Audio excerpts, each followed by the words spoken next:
চশমা museum, a house of world class, জলট্যাক মোড়, বহরমপুর মডার্ন হোটেলের সামনে।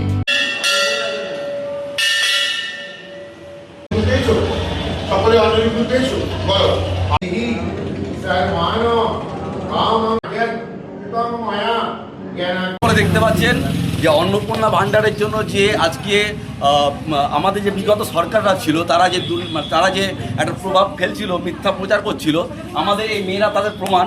আপনারা দেখতে পাচ্ছেন সকলের অন্নপূর্ণা ভাণ্ডার ঢুকেছে। অনেকের হয়তো একটু সমস্যার জন্য একটু লেটে ঢুকেছে, কিন্তু ঢুকেছে সকলে। তবে প্রত্যেকটা মেয়েদেরকে আমরা একটা কথাই বলবো ভারতীয় জনতা পার্টির হয়ে, যে আপনারা সকলেই চিন্তা করবেন না এবং গুজবে কান দেবেন না, কারণ সকলের অন্নপূর্ণা ভাণ্ডার ঢুকবে। এইটা আমাদের সরকারের প্রতিশ্রুতি এবং দিয়েছে এবং রাখবে।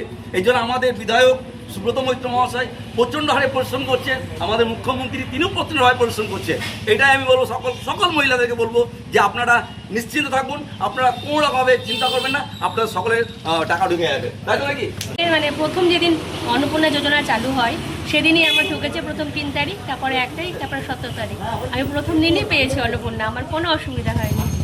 আমরা সকলেই জানি যে আমরা 2026-এ ভারতীয় জনতা পার্টি যে সমস্ত সংকল্প রেখেছিল তার মধ্যে একটা হচ্ছে অন্নপূর্ণা যোজনা।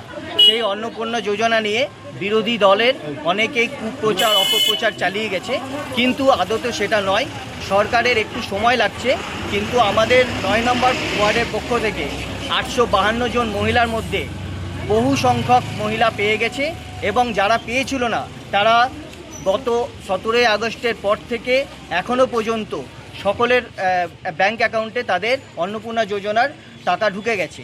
সেই কারণে আজকে আমাদের মা বোনেরা আনন্দের জন্য ভারতীয় জনতা পার্টির মঙ্গল কামনায় এবং শুভেন্দু অধিকারী, মুখ্যমন্ত্রী মাননীয় শুভেন্দু অধিকারীর মঙ্গল কামনায় এবং আমাদের বিধায়ক সুব্রত মৈত্র মহাশয়ের মঙ্গল কামনায় তারা আজকে করুণাময়ী মায়ের বিষ্ণুপুর কালীবাড়িতে পুজো দিয়েছে।